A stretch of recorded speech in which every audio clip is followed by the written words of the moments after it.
saya sebetulnya adalah praktisi batik. Saya dulu batik juga tidak begitu lama. Dulu saya membatik tahun 95 sampai 2005 di Bali. Saya kontrak tanah di Bali sana selama 10 tahun. Setiap usaha pun apa sih modal utama usaha? Satu adalah niatnya kuat, terus semangat, kemudian skill, kemampuan harus ditingkatkan. Ya. Modal nanti belakangan pasti ada nyusul. Wong kita semua harus pegang modal dan tidak semua orang bisa apa HP. Kalau jangan main di daerah terpencil di Lampung berdama, di Palembang tempat, tidak semua anak muda punya HP. HP itu sudah modal utama. Tidak semua orang punya bisa difoto, dikontenkan. Oke, apalagi nanti judulnya adalah benar orang halal. Itu kan sangat menjual. Kalau yang menarasikan anak-anak muda, orang-orang muda. Mindset kita itu, oh saya yakin bisa, nanti pasti bisa. Usaha apapun adalah lewatan rezeki yang berupa uang. Rezeki tidak hanya uang, karena rezeki yang berupa uang itu rezeki yang nomor ke-12. Oke, berarti semua adalah lewatan rezeki. Maksudnya tujuan kita usaha, pokoknya yang paling utama adalah untuk keberkahan masyarakat sekitar. Pasti nanti kalau sudah membuka pintu di rezekinya. Untuk merubah mindset kita di pelatihan manapun, kadang-kadang, oh aku udah bisa, harus bisa dan yakin bisa. Nanti seiring berjalannya waktu pasti bisa.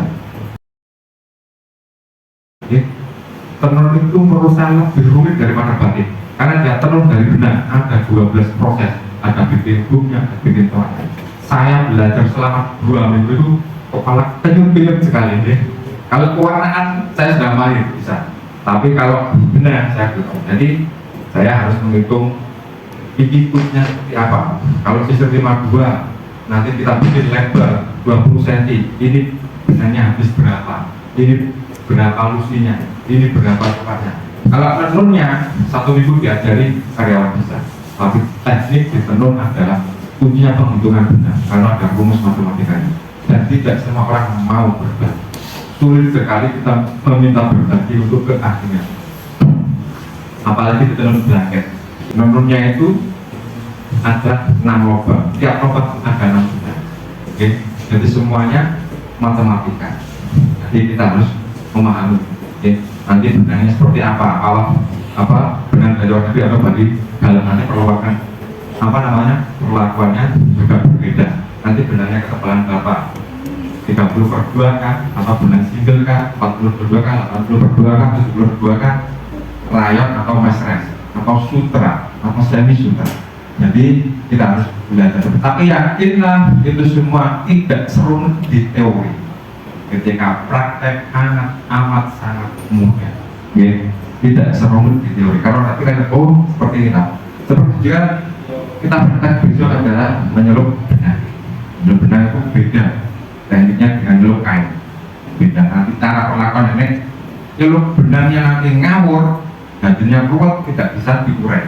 Nanti akhirnya dikelos juga sulit. Pusat segala macam benang, mulai rayon, mulai sutra, mulai kantor, pusatnya di Surabaya, tidak di Jakarta. Mau orang Sumba, mau orang sampai Taiwan, Samosir, Kapangaben, itu belinya di Surabaya. NTT, NTB, semua pusat benang itu di Surabaya. Kalau pusat kain putih untuk Bali ada di Solo dan Pekalongan, tapi kalau pusat benang ada di Surabaya. Ini kemarin saya bikinnya sisir 52. Kemudian ini cauk, ini apa namanya ikat pakarnya yang diikat, bukan lusinya. Jadi pakarnya diikat, ada rumusnya untuk bidang, 1 bidang menjadi 4 sarung. Nanti tumpalnya 1 bidang menjadi 18 tumpal. Jadi kalau ditenun mau mandiri, kalau tempat saya memang kalau mandiri ditenun itu agak mudah. Karena apa? Karena di tempatnya sahabat saya itu Pak Sondar itu sudah tenun mulai tahun 1974. Itu yang punya adalah orang-orang Arab. Karena yang menguasai dunia pertarungan itu sampai sekarang masih orang-orang Arab. Yang nanti dikirim ke Yaman, ke Saudi Arabia, ke Somalia, nanti ke Uni Arab, Afrika, macam-macam. Nanti yang mengirim pasti orang Arab. pekerjanya nanti orang pribumi kita, orang-orang Jawa, ya, yang menguasai bangsa pasar taruh itu Bromo Tegal Semeru ini ikat akad, gambarnya pura di Bromo itu kontinu mengirim ke Bromo. Nah, kalau nanti jadi di Bromo mungkin harganya akan lumayan dari tempat saya. Itu saya kirim ke Bromo itu rutin setiap minggu. Yang kedua, salon ini justru banyak saya kirim ke Lombok, ke sahabat kami di Lombok. Tulisannya nanti Tenun Lombok Putri Rinjani, itu produk salon saya. Jika maka ini murid yang dari lusinya ya, kita atur seperti ini. Jadi harus kalau bikin seperti ini harus ada satu tadi, ada yang tukang ikat, ada yang tukang corak, ada yang tukang ureng, ada yang tukang bidan. Nanti bidannya seperti apa? Kok kainnya bisa kain biasanya per 10 meter ya, nanti ada 48 cross di satu ikat. Nanti diputar sebanyak 6 kali. Nah, disini nanti 51 kali. Jadinya kurang lebih 10 meter. Dengan lebar mau terserah mau 105 atau berapa. Jadi nanti ada hitungannya semua. Mau bikin sisir 30 per 2, lebarnya 10 cm, nanti ada hitungannya. Berapa benang yang dihabiskan untuk lusinya? Nanti harus itu ada rumusnya, ada teorinya. Ini sama juga, ini dikatakan juga. Ini kebetulan kemarin saya kasih motif coba ini rutin, coba ikan kalibi.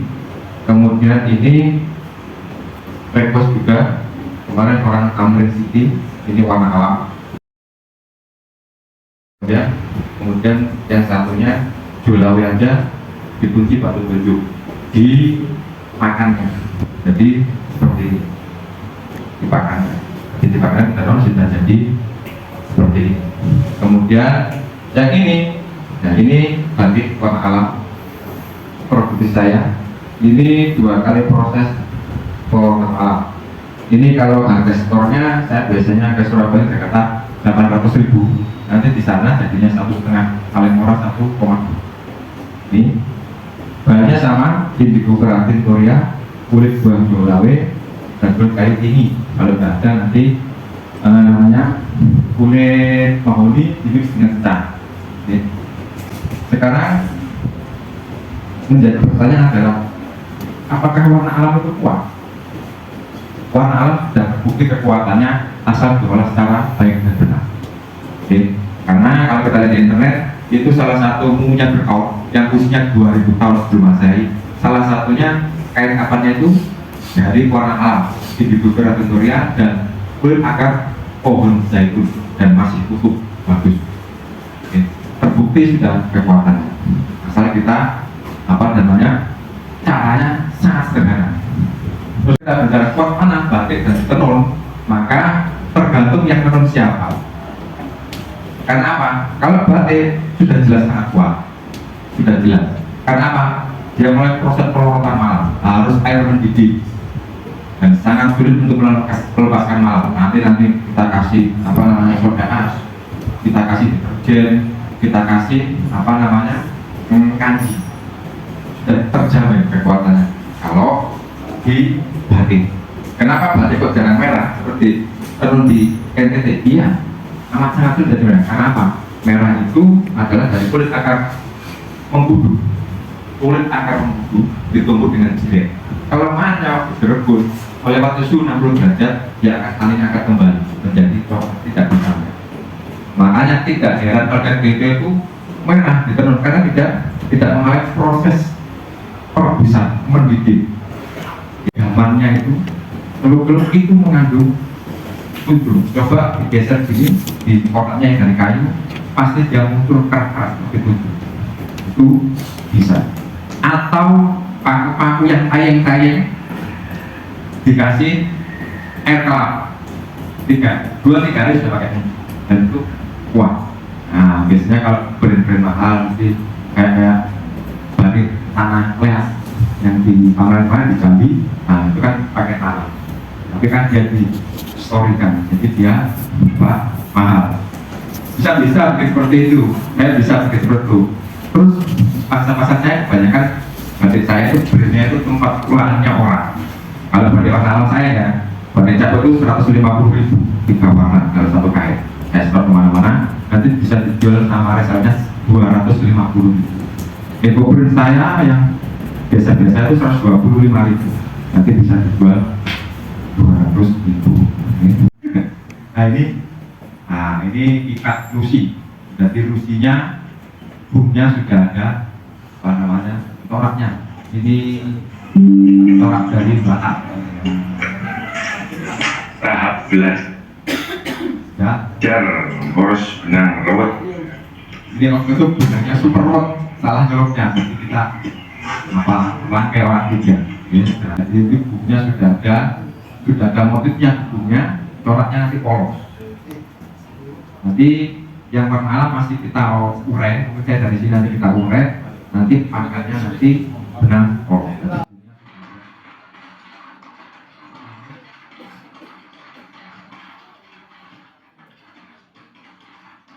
Ini yang sarung-sarung satu penon memegang 30 jam, ada yang 40 jam.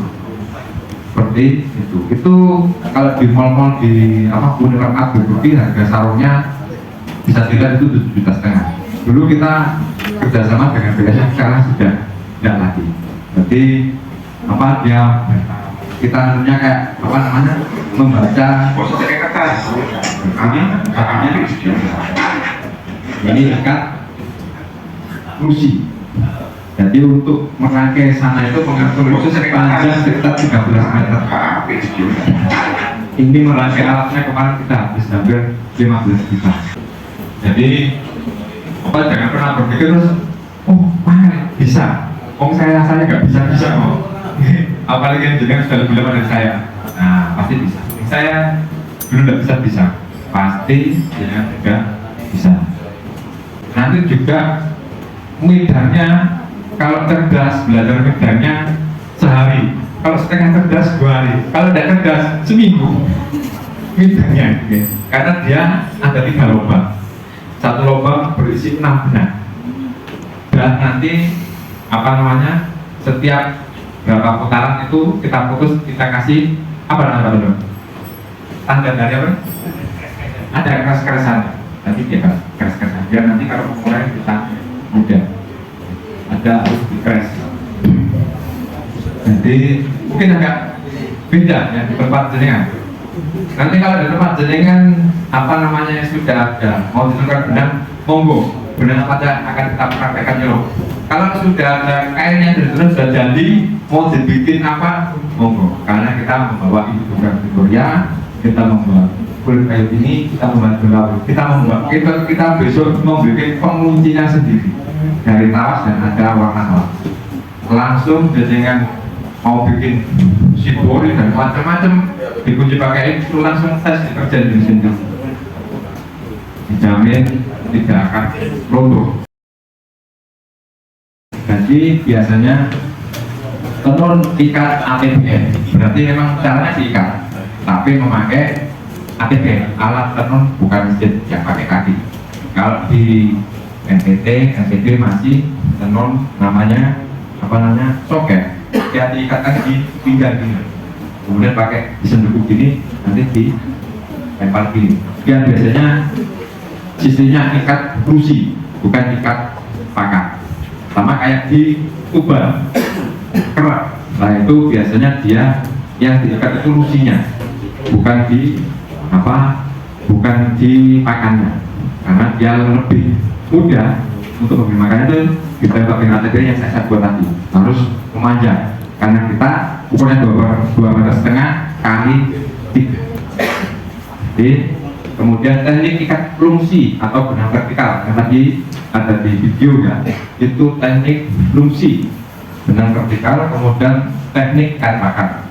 Ikat pakan yang tadi praktek tenunnya yang tadi pakai 3 oki itu masih ikat pakan.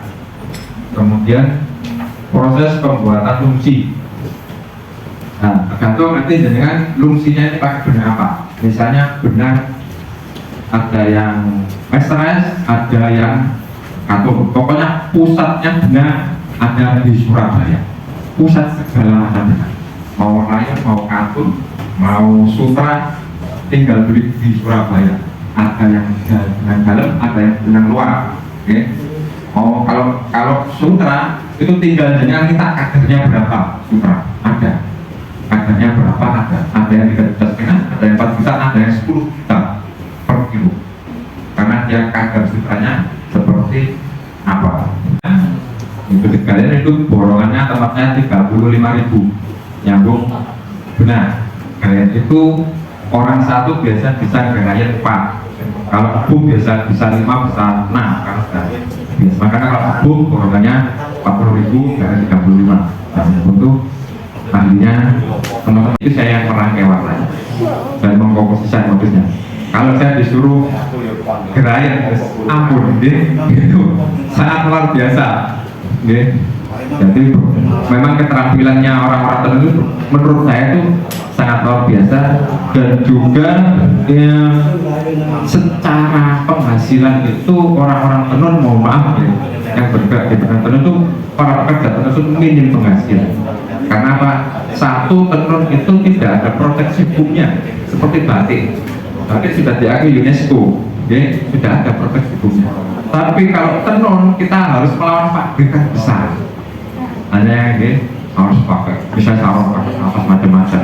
Ya, tenun belum ada apa namanya proteksi hukumnya. Ya. Karena di seluruh dunia ada tenun, dan ibu-ibu perlu tahu bahwa buku Kofifa itu sangat menyukai tenun.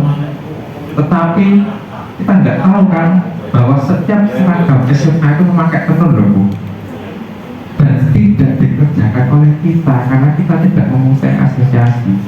Angkanya berapa? Miliaran Bu, miliaran. Seluruh Jawa Timur dikerjakan oleh satu pengusaha, dan saya tahu orangnya. Karena apa? Kita tidak mempunyai asosiasi tenun. Okay. Coba kalau kita punya asosiasi, ya ada asosiasi batik, ada APBJ, mungkin teman-teman batik itu asosiasi itu belum ada. Kalau saya mau ikut pameran, misalnya di JCC, di Krianusa atau di Adiwasa, kita harus seleksi di Biro Kursi. Kita harus pasti mentaati apa? Kita tidak punya asosiasi, harus ada asosiasinya, baru kita boleh seleksi.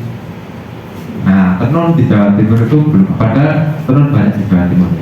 Kita tidak punya asosiasi. Kalau kita punya asosiasi, asal itu nanti pengurusnya orang-orang yang benar-benar orang yang jujur, pasti kita banyak dana yang masuk. Karena tenun lagi in sekarang ini, gitu. Dan itu pengerjaan untuk seragam SMK 1 miliar. Kita penenun tidak tahu karena kita tidak punya asosiasi, jadi kita tidak bisa untuk kesana. Belum nanti kita mengajukan hibah-hibah sebetulnya karena dia tidak ada asosiasi. Beberapa rekan saya ada untuk ikut asosiasi, ternyata banyak yang kapok. Nah, orang ini lebih dulu untuk ketua. Nah, itu kan apa? Nanti dimanfaatkan oleh para pengurusnya. Padahal kalau kita mau amanah itu gampang, tenun itu berkembang. Okay? Yang kemarin di JCC dia BSTEK itu offsetnya berapa? Itu kontrak setannya dia itu 100 juta. Setannya JCC itu. Dia offsetnya kemarin berapa? 500 juta ya, plus orderannya berapa? 1,5 M. BSTEK itu yang tenun itu. Oh, kena. Apakah kita bisa seperti itu? Yakin bisa. Seperti yakin, guys. Bondo yakin. Daripada tidak bondo yakin kata dia. Yakin bisa. Gitu. Kemudian ini lanjut ke tadi sama ini, gerayan sama, nyambung benar. Ongkosannya saya kira hampir sama ya. Tempat saya ongkosannya 30.000. Mungkin di sini lebih murah atau lebih mahal? Lebih mahal Pak ya? Oh, lebih mahal. Itu kalau tempat saya noto alat tenun dari protolan sampai berdiri sampai nyetel 150.000, sampai berobat penuh sampai noto macam-macam borongannya 150. Itu tukangnya yang di belakang itu yang noto jadi mulai Kemudian biar kita sama-sama penuh dan sama-sama tahu. Jadi untuk nyervis ada kendala macam-macam, biasanya untuk borongan 30.000 biasanya untuk nyervis. Oke, 30.000. Kemudian kita masuk ke proses pembuatan umpan, terdiri dari proses pembuatan umpan atau pakan. Nah ini pemisalan benang putih dulu ya. Nanti dipintal sama, nanti benang yang dari toko kita close nanti biasanya 5 kilo menjadi sekitar 100 close. Mungkin borongannya sama deh, 40.000 biasanya. Di sini mungkin lebih murah. Oh, lebih mahal. Wah, luar biasa ya. Wah, atau lebih mahal. Tidak sini ya? Saya tahu. Oh, oke. Mulai 70 dekat itu. Oh, oke. Mulai tahun 70. Wah, luar biasa. Kayak setahun Pak Dodo. Ini mulai tahun 84 ya. Pemintalan benang putih, ya. Sudah, Pak. Jadi akan lanjut. Ini menata benang pada pidangan. Nah, ini untuk sarung. Nanti ada hitungannya, nih. Apakah itu untuk sarung yang halusan? Berarti nanti dia adanya untuk 2 sarung. Untuk sarung botolan. Kalau untuk yang sarung ini biasa, ini jadi 4 sarung. Saya kira Pak paham deh jumlah benangnya. Nah, ya. Dan ini juga sama. Ini nanti jadi 4 sarung. Kalau ini nanti kalau untuk untuk kain saya biasanya bikin kalau nggak 10 meter ya 20 meter. Nanti juga ada hitungannya. Kemudian lanjut pemberian desain. Jadi setelah tadi di pidang, kemudian kita kasih penanda, pemberian desain berbeda dengan pada batik, sangat berbeda dengan batik ya. Ini pemberian desain ada surya menjepit, ini untuk kain ya. Ini kemarin kainnya untuk 10 meter. Intinya kalau berdesain pasti dihitung jumlah ininya. Ini ada benang-benangnya, nanti poinnya diambil dari tengah dan fokusnya kita dengan bagi-bagi ya. Tapi untuk tenun tidak bisa seperti batik, misalnya kayak burung bisa bagus ya, pasti ada metok ya. Seperti orangnya nggak metok ya. Ini nanti segini, berarti 1 lor benang, 1 helai benang nanti jadi gambar seperti ini. 1 helai benang nanti jadi seperti itu. Ini kan lebar, kayak lebarnya bikinnya 70 cm. Itu kalau jadi motif ya cuma 1 kira, sekitar 12 cm. Tapi karena ini benangnya banyak, kayak gede ini, tapi ini di 1 lor benang itu gambarnya seperti ini. Nanti tinggal mau berapa warna, ada yang diceluk, lainnya ditul. Biasanya ini juga sama, yang tadi borongan sama, ada yang 5.000 dan 7.000. Nah, ini juga sama, gambar ini kalau desain baru dengan desain lama kita juga berbeda. Oke, lanjut. Pengikatan motif. Nah ini, jadi setelah nanti diikat bagi yang sudah biasa ikat, ya besok kita ada gambarnya, tinggal ikat. Sudah saya bawakan rafia, ya rafianya bagus, cap burung puyuh, ya, sama gitu. Kalau tidak cap itu nanti agak sulit karena dia kaku. Itu lumayan harganya, satu gini 30.000. Kalau rafia biasa murah harganya ya 10.000. Tapi carilah ya mereknya burung puyuh, nanti diikat enak. Saya bawakan contohnya ada. Tapi memang harganya mahal 30.000. Kalau yang biasa 10.000. Nah ini diikat sama mbah-mbahnya ini sudah berapa tahun mengikat seperti ini. Nanti juga sama borongan juga. Nah, ada yang 25.000, ada yang 30.000, kalau banyak banget ada yang 50.000. Ini seperti ini gajiannya masih kalah dengan orang batik. Menurut satu hari kalau lancar sarung itu yang seperti itu saya kasih 45.000. Kalau ikut ke orang lain murah 35.000. Saya kasih, kalau ikut saya kasih 45.000. Kalau seminggu dapat 5, saya kasih bonus 5.000 per sarung. Tapi kalau benangnya ruwet bisa 40.000 2 hari, kasihan cuma 22.500. Tempat saya yang nutup ngobrol malam batik, mereka jam 10 nanti siang pulang kerja lagi sampai jam 4, itu sehari masih bisa 40.000 50.000. Benar itu luar biasa. Sulit karena satu tadi kita tidak punya profesi hukumnya seperti batik. Yang padahal tenun itu ya lebih duluan tenun daripada batik. Karena pertama kan pasti orang membuat kain dulu baru dibatik. Nah, jadi tentu di Nusantara ini yang pertama muncul ya memang tenun, dan di setiap tempat itu ada tenun. Tapi tidak semua tempat ada batik. Di Irian Jaya tidak ada batik, tenun tapi ada. Di Kalimantan tidak ada batik, tapi tenun ada.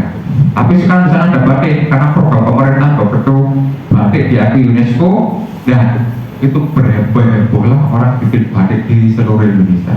Padahal budayanya bukan budaya batik, budaya tenun. Budaya batik kan banyak kan di Jawa, tapi sampai di Irian Jaya ada batik itu bukan budaya orang itu. Irian Jaya bukan budaya orang Kalimantan untuk membatik karena diakui UNESCO ini batik. Karena saya mengalami waktu usaha saya gagal di Bali tahun 2005, saya menawarkan ilmu batik saya itu saya rotai di beberapa desa terowongan. Itu tidak ada yang mau, nggak mau tak belajar batik gratis. Saya kasih ongkos saja untuk saya kesini. Itu tidak ada yang mau. Desa saya dulu pun tidak ada yang mau. Waktu tidak ke UNESCO lah itu baru luar biasa penghargaannya terhadap batik. Kalau tenun memang agak sulit, yaitu karena beberapa di seluruh dunia ada tenun. Kalau batik tidak ada. Kalau batik memang di Indonesia. Kalau teknik membatik sudah ada sebelum Indonesia. Di Dukuno sudah ada, memakai malam panas. Malamnya dari omai tawon diremet-remet digodok, atasnya nanti keluar malam madu. Itu sudah ada, tapi tidak disebut batik karena batik itu harus ada motifnya dari mulai kita lahir sampai kita meninggal. Kalau meninggal butuh dikemuli motif selobong. Tenun juga sama. Kenapa kok di NTB, di Pulau Sumba itu masih di sana masih masih berkembang pesat karena satu dia banyak dibawa oleh misionaris ke Perancis, ke Inggris, ke Amerika, ke Belanda, dan dia di sana itu sebagai juga menjadi harta pusaka. Menikah dia harus memakai hadiahnya atau maharnya tenun seperti itu, sama juga seperti manik-manik. Karena gaya kita tidak ada mahar harus tenun, tidak bisa. Seperti juga kalau di Jepang maharnya harus kimono, dan itu dinotariskan. Kalau cerai dibagi 2, saking bergaya. Sama kayak di NTT sana pakai panikan ya tenun sama manik-manik. Manik-manik yang pakai kalung itu bisa-bisa harganya 1 ekor kerbau di NTT, di Flores. Kalau mau cari manik-manik ini banyak tempat saya pengrajinnya. Jadi di Gambang itu pusat manik-manik. Dan lanjut lagi, mungkin dari beberapa saya mengajarkan berkenan dengan orang tenun, mungkin suatu ketika bisa muncul asosiasi tenun berjantin ya. Syukur itu suatu istimewa. Ini sudah. Kemudian pencelupan warna. Lah ini fotonya mungkin ngamburi kan. Ini Pak Tondo yang menyelup warna. Maka kalau kita 1 boom 5 kilo, maka napolnya harus sekitar 4,5 ton. Nanti garamnya harus hampir 1 kilo, 9 ton, baru nanti warnanya bagus. Teorinya seperti itu. Ampun, lanjut.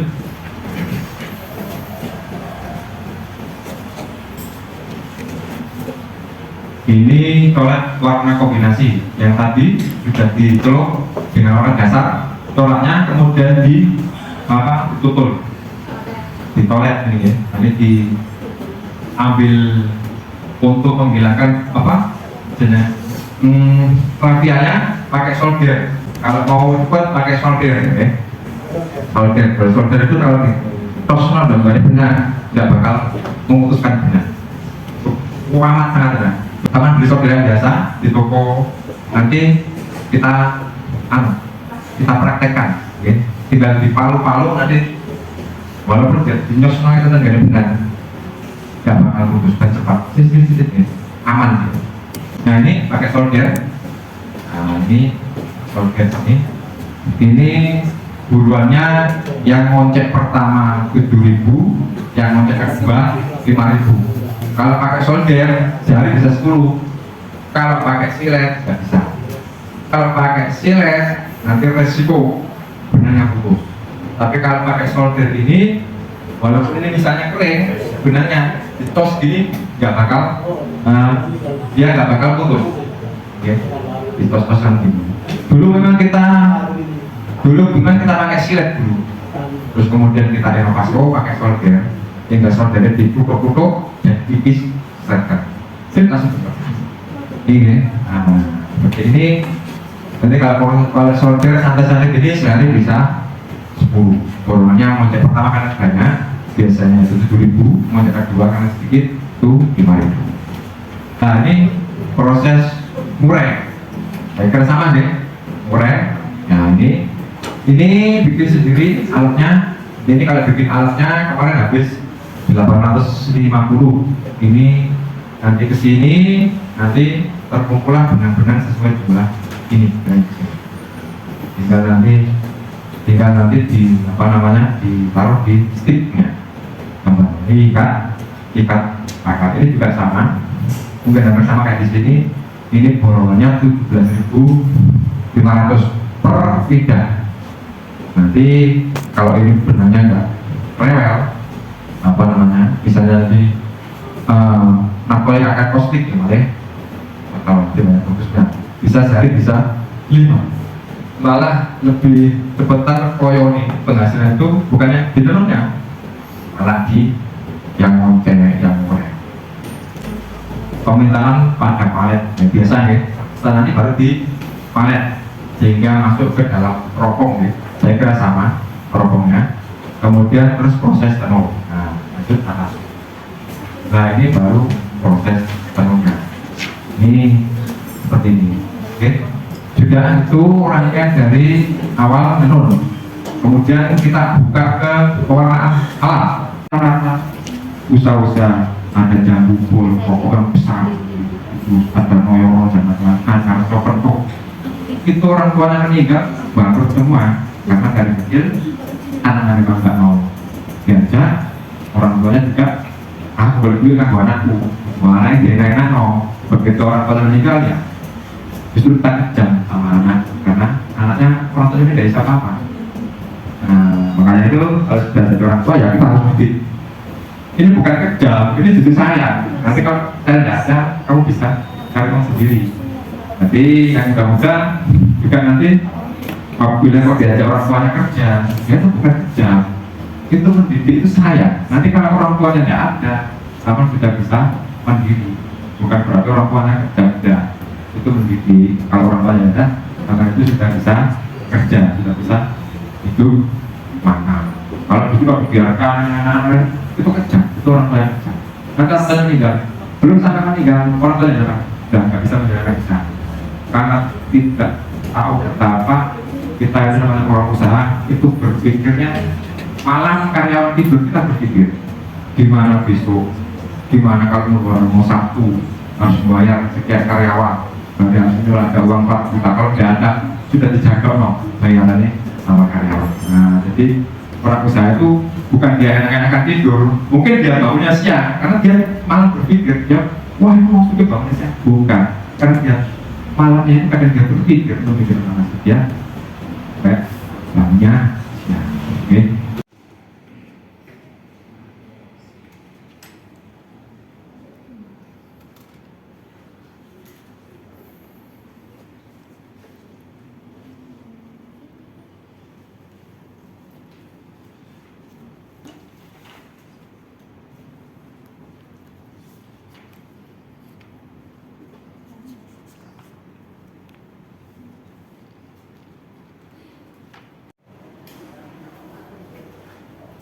Makan.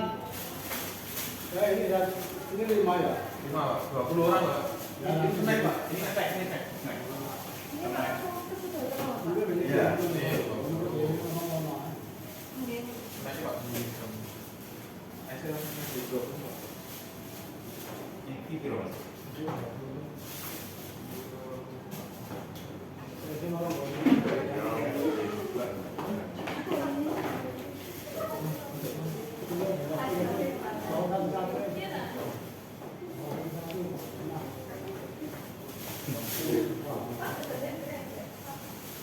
Ini saya Pak, masih terus itu.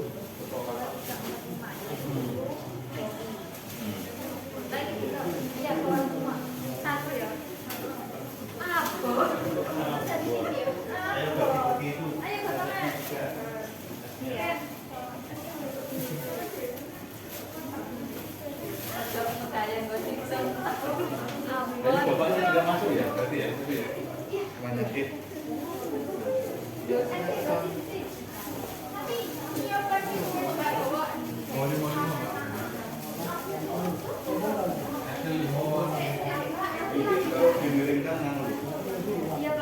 Jadi sego campur.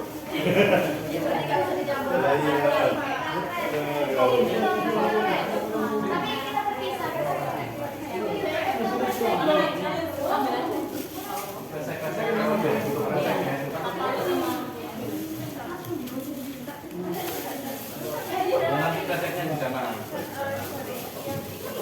Ini kalau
Kok matur nuwun, Bro. Nggih. kau Pak, 10 kau Pak.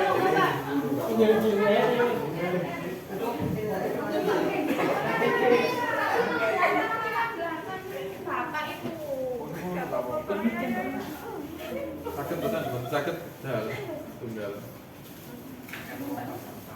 Betul kuat Pak kayaknya. Nih.